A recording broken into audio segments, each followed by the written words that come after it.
After another huge brawl and face-off, the ending of Cobra Kai Season 5 leaves the future of John Kreese's karate dojo in enormous doubt and perhaps signals the imminent end of the series itself. Yippee-ki-yay movie lovers, I'm Jan, and in this video I'm explaining how Cobra Kai's 5th season could be setting up a big twist in Season 6, plus I'll be revealing the little details and Easter eggs you might have missed in the Season 5 finale. Spoilers ahead of course, so take care.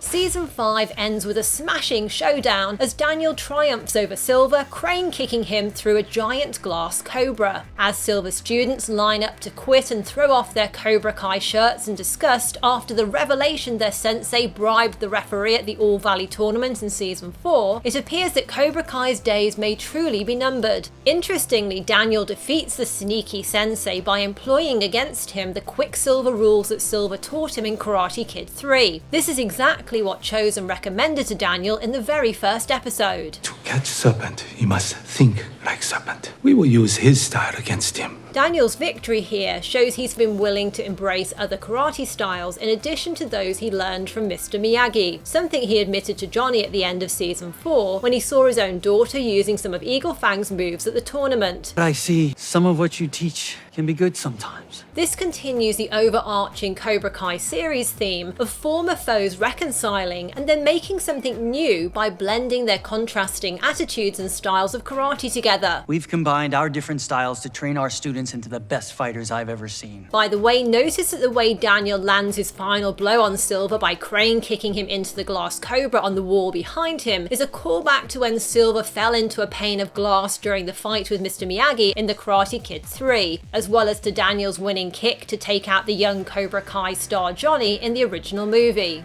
But let's not forget the crucial part the Miyagi-Do students also played in taking down Silver. After uncovering the incriminating footage of Tori's talk with her sensei, they remembered Chosen's training and advice to work together as a team against the onslaught of Cobra Kai. He said that the snakes will take us down one by one. But what if we weren't a bunch of ones? The only way we win is if we work together. Similar to how, together, they surrounded the basket of eggs to protect it against Chosen, they formed a barrier around Anthony and the tablet, which was uploading the incriminating clip of Silver. So by the end of Season 5, with the exception of Kreese, more on him shortly, the biggest Cobra Kai and Miyagi-Do rivalries appear to have been resolved for both the OG Karate Kid characters and the new generation. Miguel and Robbie are now friends, Sam and Tori are reconciled and fought together against Sensei Kim, with Devon also abandoning Cobra Kai to join them. Oh, I will be a champion, but I'll get there my way, not yours. Meanwhile, Kenny's beef with Robbie seems to have been put aside, and even Stingray redeems himself when he comes to rescue Daniel. What are you doing? It's pitch black out. Stingrays see better in the dark.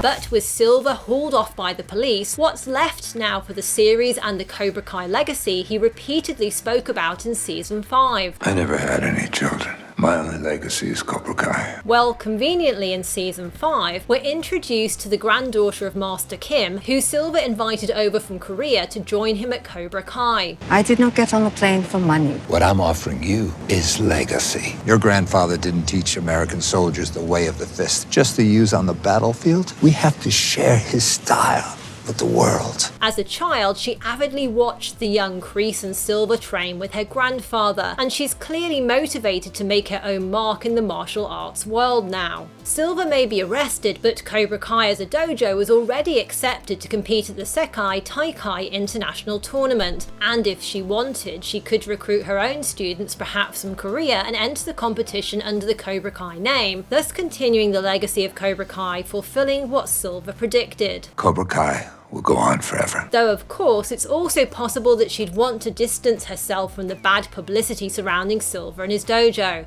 The Sekai Taikai tournament will undoubtedly be the focus of Season 6, and it seems more than likely that Sensei Kim will be competing there in some form or another, bringing her grandfather's way of the fist style of fighting to the competition, and setting up a clash with the karate styles championed by Daniel and Johnny at Miyagi-Do and Eagle Fang. Chosen also revealed that his uncle Sato, the secondary villain from Karate Kid 2, had major beef with Master Kim, and I expect a lot of that history will be revealed in Season 6, setting up a collision between Chosen and Sensei Kim. My uncle Sato did not speak much of Kim Sang-young, but I know he had much anger towards him. Chosen also revealed that Master Kim's teachings are behind a lot of Cobra Kai's brutal philosophy. Kim Sung-young's style is based on deception. No honor, no mercy. Of course, John Kreese, the OG big bad of the original Karate Kid film, will be back to mix things up in season 6 after faking his own death yet again. The finale began with Kreese pretending he was done with everything after being tricked by his former star student Johnny and arch enemy Daniel, and telling Tori to look after herself from now on and forget about him. And his opening words in the final episode, This is it.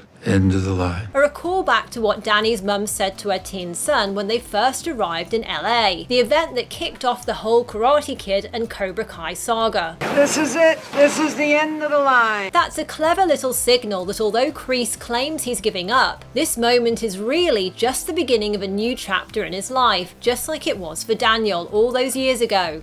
Now that an unrepentant Kreese has broken out of prison, it'll be interesting to see how he reacts to Silver's arrest and discovering that the students from his beloved dojo have abandoned it. The threat that Johnny made to wipe out Kreese's legacy appears to have come true. You want to know why I'm in this fight? So I can erase everything you did, every mark you left, every memory of you. I expect Kreese might well team up with Sensei Kim when he discovers she's been at Cobra Kai. Remember from the flashback that they both seem to get along with each other when they were younger, and this will be Kreese's opportunity to re-establish the legacy of Cobra Kai, which of course came from Kim's grandfather. On top of that, going up against Daniel and Johnny at the international tournament will be a chance for him to get revenge on them for the trick they pulled on him in prison. I think Kreese will also be looking to get his own personal payback on Silver for framing him for beating up Stingray. First of all, I'm not entirely convinced Silver will be going to jail. He's got plenty of money to pay the best lawyers around, and they could probably convince the jury that Stingray's new testimony is unreliable given he already lied about Kreese. Plus, the video evidence of Silver beating up Stingray has already been deleted. If Silver does go free then, Kreese will likely want his own revenge. There is an endgame, kid. Silver's going down. Only he doesn't know it yet. Now, season 6 hasn't been confirmed by Netflix yet, but apparently some scenes have already been filmed. However, my feeling is that it could well be the final season of the series. Many major character arcs have already been wrapped up in season 5, and it's hard to see how exactly the series could carry on and top the stakes of the biggest karate tournament in the world. It also makes me wonder whether there could be a big surprise twist for the final season, and I think there's a clue in the season 5 moment when Daniel and Johnny were accepted in the tournament and were asked for the name of their dojo. We just need your dojo's name. We are Miyagi-Do. And we are Eagle Fang. Well, which is it? Now, wild and out there theory time, folks, but what if Johnny and Daniel decide they want to finally rehabilitate the Cobra Kai name by taking on the mantle themselves so that Miyagi-Do and Eagle Fang combine to become the new Cobra Kai, or Miyagi Cobra Fang? It was Johnny, after all, who resurrected Cobra Kai, and it would be an intriguing turn of events for the OG Karate Kid to rehabilitate the dojo of his former nemesis. He did already, of course, train at Silver's Cobra Kai in the 3rd movie and used some of those techniques this season to defeat Silver. The biggest problem with this idea is that it may be hard for Daniel to justify it as fitting in with and honouring Mr. Miyagi's legacy. Of course, the whole name thing may just be a bit of fun and a meta moment, alluding to how fans have referred to Daniel and Johnny's team up in earlier seasons as Miyagi Fang, something also acknowledged by Stingray when he gets ambushed. Miyagi Fangs? Overall, I feel that season 6 might be the best way to end the Cobra Kai series on a relatively high note, rather than dragging things out for many more seasons. So what do you think? Did you enjoy season 5, and do you think the series is ready to wrap things up for good in season 6? You can tap here for more Cobra Kai videos with Easter eggs and details you missed. And if you liked this video, do leave a thumbs up, I really appreciate it. Thanks for enjoying Cobra Kai with me, and hope you have a marvellous movie loving week. Yippee-ki-yay, movie lovers!